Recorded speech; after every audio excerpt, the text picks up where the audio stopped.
Bonjour, mesdames, messieurs, Simon Brière, stratège de marché principal Orgeo Canada. On est le 9 novembre. On regardait les rapports USDA qui étaient publiés ce midi, et midi tapant, midi à notre heure ou 11 heures Chicago. Hein. On fait des changements d'heure.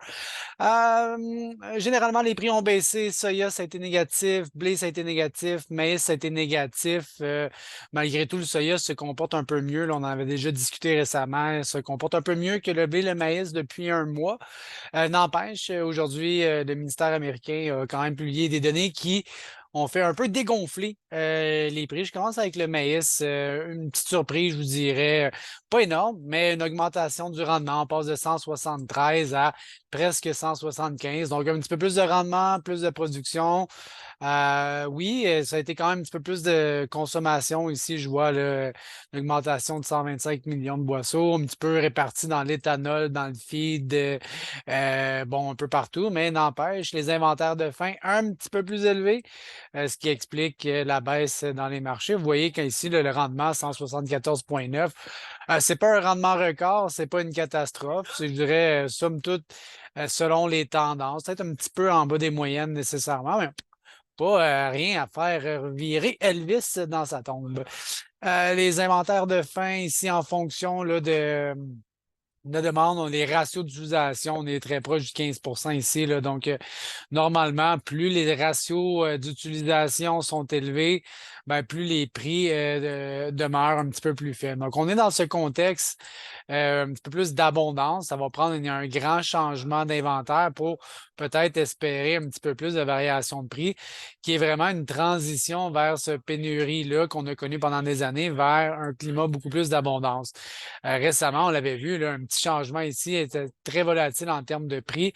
Donc, s'il y avait un petit peu moins de rendement ou un petit peu plus de demande, c'est là qu'on voyait des grands swings à bourse, tandis que là, ben, on se dirige vraiment dans un contexte beaucoup plus d'abondance.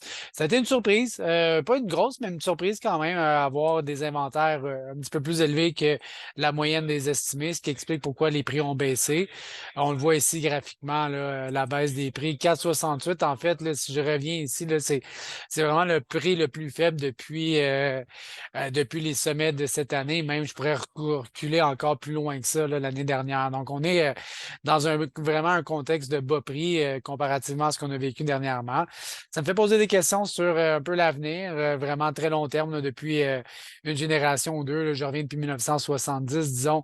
On était habitué à avoir des prix peut-être très, très faibles. Je regarde le prix américain, une pièce et demie à la bourse.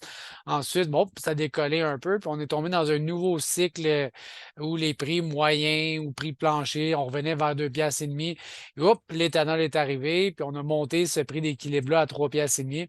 Ma grande question de savoir, c'est qu'aujourd'hui, avec le coût de production qui est beaucoup plus élevé en termes de fertilisants, en termes de fuel, de semences, et je mets aussi les frais financiers, hein, parce que les marges de crédit, les lignes de crédit, le fonds de terre, tout va coûter beaucoup plus cher avec les taux d'intérêt qui sont rendus à 5 même plus sur les lignes de crédit. Mais est-ce qu'on est en train de vouloir dessiner peut-être un prix de référence un petit peu plus élevé comme qu'on a connu dans le passé?